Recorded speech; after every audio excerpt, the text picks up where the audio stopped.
Sup world, today we're gonna talk about ASUS TUF Gaming FX505, a laptop for gamers. Without long entrance, let's start.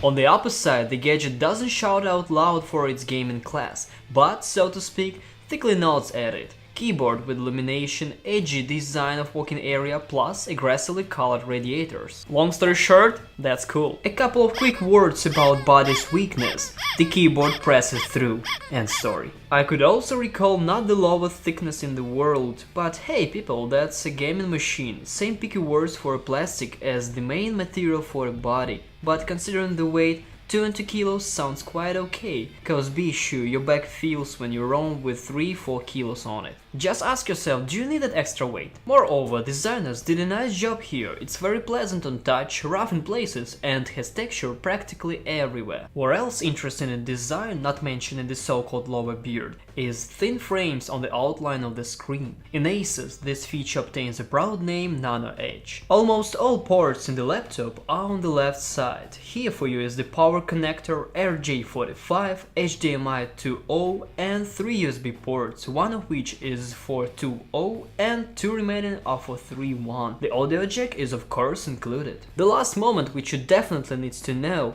ASUS FX505 has vibro and negligent treatment protection according to the MIL STD 810G standard. You're welcome to ask Wikipedia how good is that. Moving towards the screen, our model has 15.5-inch LED backlit Full HD panel with a matte covering. Simply put, in front of us it is a nice level IPS matrix with 100% of sRGB. Why so twisty? It's simple. Update frequency of the local screen is 144 Hz, definitely approved by gamers. You may not even think about the frame gaps, the picture goes smoothly. In practice, the colors by current metrics are indeed similar to screen in MacBook, for example. In this case, the saturation is even higher, display has great viewing angles and bright range, no questions here. While touching the multimedia, there's something to say about the sound via speakers. It's loud with little bass. Generally, they will be able to give the atmosphere of game process at the very least, but I would recommend to use the good headphones. Before going into the insides of the laptop and the performance, enjoy the benchmark tests and FPS sampling. The hardware of FX505 consists of the Intel Core i7 8750H processor, NVIDIA GeForce GTX 1050 Ti with 4GB graphics, solid-state drive on 128GB, storage for 1TB and 16GB of DDR4 RAM. On sale for different markets you may see different versions. For example, with GTX 1060,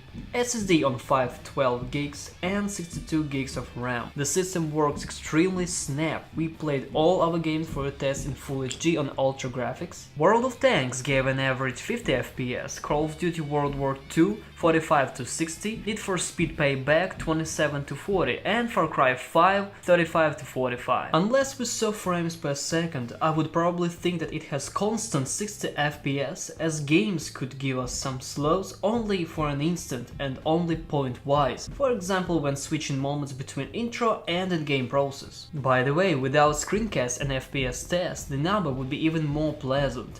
Absolutely obvious. With simple software or work in Photoshop or Premiere Pro, there will be essentially no problems. Other important thing, you receive the highest performance level only in case of connection to power source. If you decide to work from the battery, for comfortable gaming you'll need to reduce graphic noticeably. It's time to accept that fact for one who doesn't know. Speaking about the throttling, as you saw on one of the screens, we couldn't run from it. After more than 3 hours of gameplay, the laptop was twisting all its cooling fans without giving in, and we saw no heavy lags. By the way, the screencast and count of frames per second were done during exactly this period of loads. The laptop obtains the battery with 48 watts. While surfing through the text editors, internet and other not too power-consuming tasks, the full charge will grant you about 3-4 hours of work. In games, as obvious, this grade is not so good, about 1 hour. From a native power adapter, our device gets 43 of charge in 30 minutes and feels complete in 1 hour and 20 minutes.